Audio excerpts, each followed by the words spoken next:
Assalamualaikum warahmatullahi wabarakatuh. Halo, perkenalkan saya Dewi Septianingsih, NIM SSI 2023036607 dengan prodi S1 Sistem Informasi. Kali ini saya akan mempresentasikan hasil ujian akhir semester saya dengan mata kuliah Sistem Operasi dengan dosen pengampu Singgih Briandoko SPD MKOM. Untuk sistem operasi yang saya pilih yaitu sistem operasi Ubuntu. Untuk materi lebih jelasnya, kita simak slide selanjutnya. Pada bagian pertama, yaitu sejarah sistem operasi Ubuntu. Ubuntu adalah sebuah sistem operasi berbasis Linux yang populer dan memiliki sejarah yang menarik dan penuh dengan inovasi. Perjalanan Ubuntu dimulai pada tahun 2004 ketika perusahaan teknologi bernama Canonical Ltd. Memutuskan untuk mengembangkan distribusi Linux yang mudah digunakan, stabil, dan ramah bagi pengguna baru. Nama Ubuntu sendiri berasal dari bahasa Afrika Selatan yang berarti kemanusiaan bagi orang lain, mencerminkan filosofi Ubuntu untuk mengembangkan komunikasi yang saling mendukung. Mark Shuttleworth, pendiri Canonical, pemimpin pengembangan Ubuntu dengan visi untuk menciptakan sistem operasi yang dapat diakses oleh semua orang.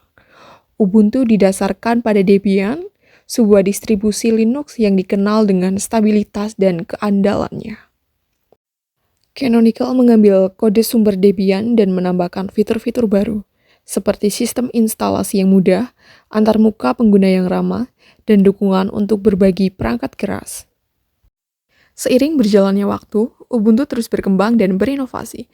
Canonical memperkenalkan fitur-fitur baru seperti Ubuntu Software Center yang memudahkan pengguna untuk menemukan dan menginstalasi aplikasi. Ubuntu juga mengembangkan Ubuntu Netbook Edition yang dioptimalkan untuk perangkat netbook yang lebih kecil. Canonical juga merilis Ubuntu Server Edition yang dirancang untuk server dan infrastruktur jaringan. Ubuntu telah menjadi sistem operasi yang populer di berbagai platform, termasuk desktop, laptop, server, dan perangkat seluler. Ubuntu digunakan oleh jutaan pengguna di seluruh dunia, baik individu maupun perusahaan. Ubuntu juga digunakan dalam berbagai proyek seperti proyek pendidikan, proyek penelitian, dan proyek pengembangan perangkat lunak. Materi selanjutnya yaitu fitur unik sistem operasi Ubuntu. Yang pertama, Ubuntu Software Center. Ubuntu Software Center adalah toko aplikasi yang terintegrasi yang memungkinkan pengguna untuk dengan mudah menemukan, menginstal, dan memperbarui aplikasi. Software Center menawarkan berbagai macam aplikasi gratis dan open source, serta aplikasi berbayar. Pengguna dapat mencari aplikasi berdasarkan kategori, nama, atau pengembang. Software Center juga menyediakan informasi tentang setiap aplikasi, termasuk deskripsi, tangkapan layar, dan peringkat. Yang kedua, yaitu Genome Cell. Ubuntu menggunakan Genome Cell sebagai desktop environment-nya. Genome Cell adalah antarmuka pengguna yang modern dan intuitif yang menawarkan berbagai fitur, seperti dukungan untuk multitasking, notifikasi, dan integrasi dengan layanan online. Genome Cell juga menawarkan opsi penyesuaian yang luas, sehingga pengguna dapat menyesuaikan tampilan dan nuansa desktop mereka. Yang ketiga yaitu Ubuntu One. Ubuntu One adalah layanan penyimpanan cloud yang integrasi dengan Ubuntu. Pengguna dapat menyimpan file mereka di cloud dan mengaksesnya dari perangkat apapun. Ubuntu One juga menawarkan fitur berbagai file, sehingga pengguna dapat dengan mudah berbagi file dengan orang lain. Yang keempat, yaitu Ubuntu Server. Ubuntu Server adalah versi Ubuntu yang dirancang untuk server.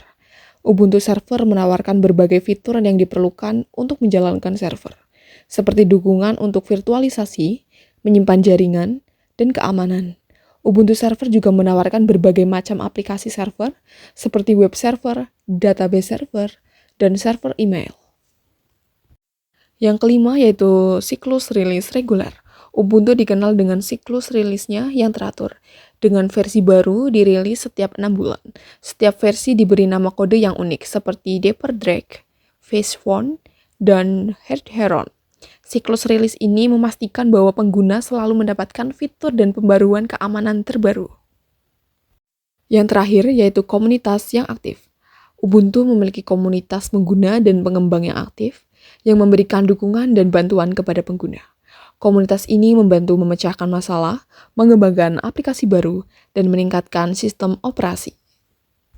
Selanjutnya yaitu kelebihan sistem operasi Ubuntu. Yang pertama, gratis dan open source. Ubuntu adalah sistem operasi open source, yang berarti kode sumbernya tersedia untuk umum dan dapat diubah atau didistribusikan secara bebas. Ini memungkinkan pengguna untuk menyesuaikan sistem operasi sesuai kebutuhan mereka dan berkontribusi pada pengembangannya. Yang kedua, yaitu mudah digunakan. Ubuntu dirancang untuk memberikan pengalaman pengguna dengan sederhana dan mudah dioperasikan, terutama bagi pengguna yang belum terbiasa dengan Linux. Kelebihan ketiga yaitu stabil dan terpercaya. Ubuntu dikenal karena stabilitasnya dan keandalannya. Sistem operasi ini diuji secara ekstensif sebelum dirilis, sehingga pengguna dapat yakin bahwa sistem operasi tersebut akan bekerja dengan baik. Selanjutnya, keamanan yang tinggi. Ubuntu memiliki langkah-langkah keamanan yang kuat, termasuk pembaruan keamanan rutin dan sistem manajemen hak akses yang ketat. Ini membantu melindungi sistem dari serangan, malware, dan ancaman keamanan lainnya. Selanjutnya, yaitu kekurangan sistem operasi Ubuntu. Yang pertama, kurangnya dukungan perangkat keras tertentu.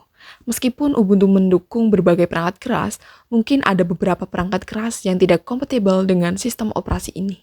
Yang kedua, kurangnya dukungan perangkat lunak tertentu. Ubuntu memungkinkan tidak mendukung semua perangkat lunak yang tersedia untuk sistem operasi ini, seperti Windows dan Mac OS. Yang ketiga, kurangnya dukungan untuk permainan. Ubuntu memiliki pilihan permainan yang lebih sedikit dibandingkan dengan sistem operasi lainnya. Yang keempat, kurangnya popularitas di pasar konsumen. Meskipun Ubuntu semakin populer, ia masih belum sepopuler Windows atau Mac OS di pasar konsumen. Ini dapat menyebabkan kesulitan dalam menemukan dukungan atau bantuan orang lain. Selanjutnya, kurangnya dukungan untuk aplikasi tertentu. Beberapa aplikasi yang dirancang untuk Windows mungkin tidak berfungsi dengan baik di Ubuntu.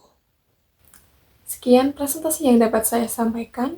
Terima kasih. Wassalamualaikum warahmatullahi wabarakatuh. See you di next video.